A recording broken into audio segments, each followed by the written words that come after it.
Hello everyone, and welcome back to another video. My name is Anton, and today we're going to be discussing Super Smash Bros. Ultimate's DLC roster. Super Smash Bros. Ultimate is definitely my favorite entry in the Super Smash Bros. Series, and it was pretty obvious that it was going to get DLC. The Fighters Pass will include 5 characters, each with a stage and several music tracks. I believe that all the Fighter Pass characters are going to be third-party characters, just because at the Game Awards, Reggie implied that the fighters will be new to the series. I don't know if we're going to get a second Fighter Pass with Nintendo-only characters, but third-party stuff is definitely cool nonetheless. I also cover some stuff regarding Pirhanna Plant towards the end of the video. And so with that, make sure to leave a like and subscribe, and let's get started with the video.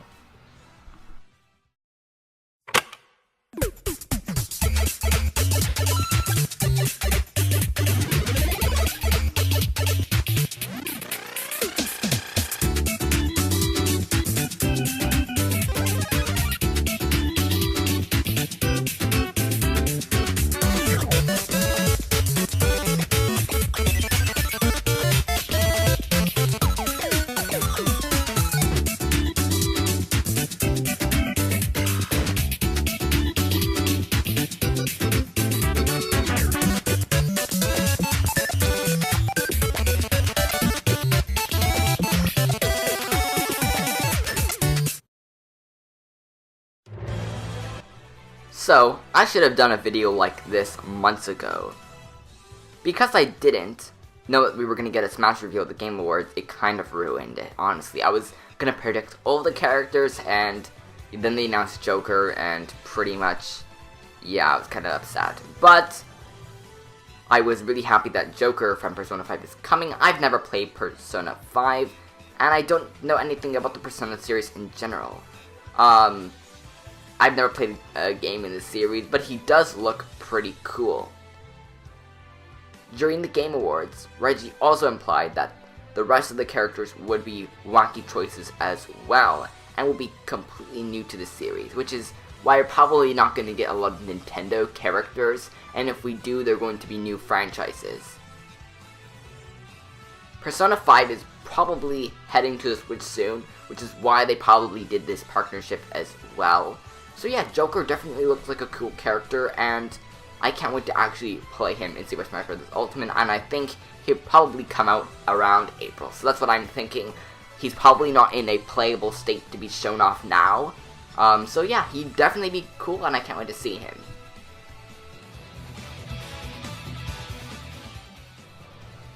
So next, we're going to be talking about a Dragon Quest character, which is ERDRICK.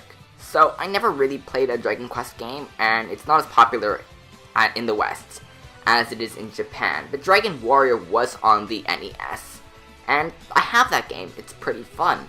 I think that a Dragon Quest representative needs to be in Smash, since there hasn't really been any representation outside of a character.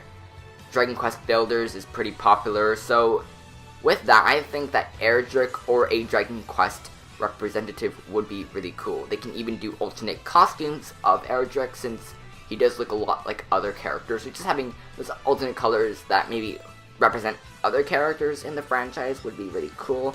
And I think they can do some pretty cool things with the stage and assist trophies, and the soundtracks would be pretty interesting as well. So yeah, ERDRICK, I would love to see him in Smash Bros. As well.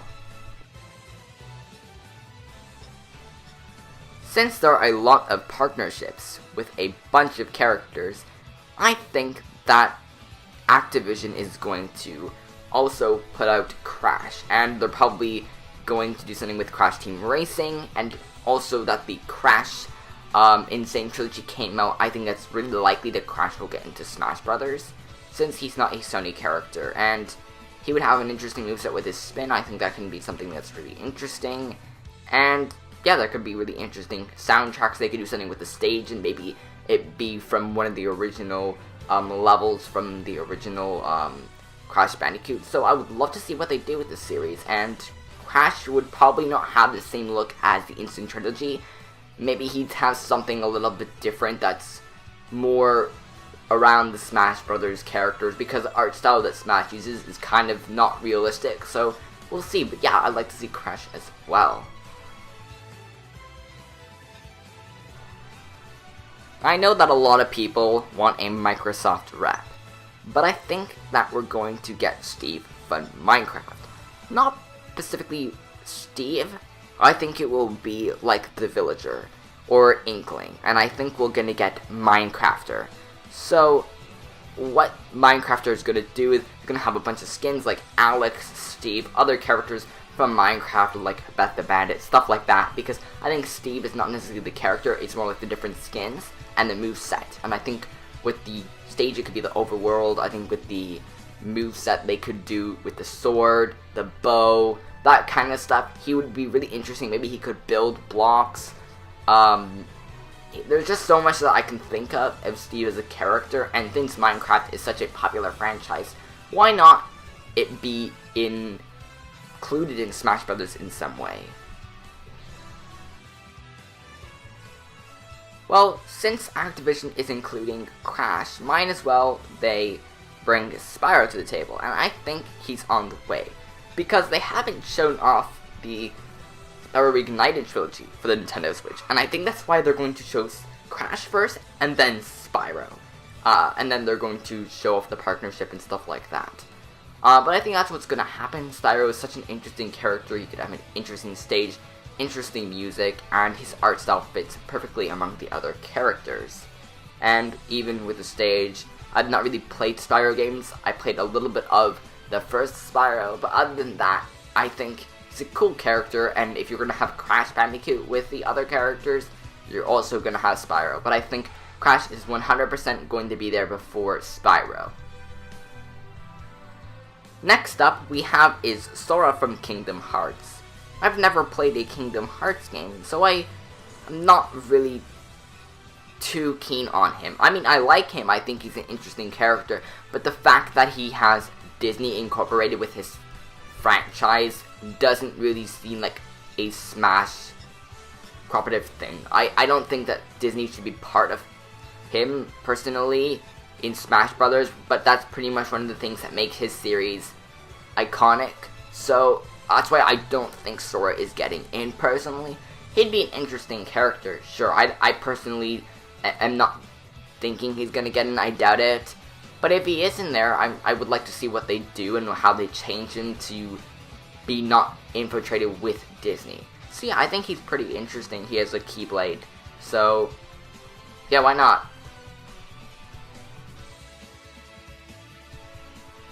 Now, for our final character, we're going to talk about Banjo and Kazooie. Now, I loved the original Banjo-Kazooie games. They're great games, and Banjo and Kazooie need to come to Smash Brothers. It's definitely one thing that they really deserve that spot. Their moveset would be incredible. They'd have an interesting stage, and their music tracks would be really awesome.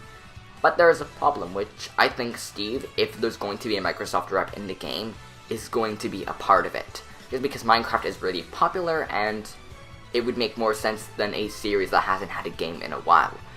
But, say if they're bringing new Banjo-Kazooie games to the Switch, and maybe Xbox only, they could do some kind of thing where it's like Banjo-Kazooie 3, and then have the first two games, and that could definitely track sales towards those games, and I think something like that could happen, but I think Steve is probably going to get in before them, so I would love to see them, but I don't think it's going to happen. Their final Smash, their moveset, the stage would be all perfect, and would work amazing with Smash, but I think Steve is probably going to get in. So, as much as I love Banjo-Kazooie, Steve would be an excellent addition too, but who knows, things can change.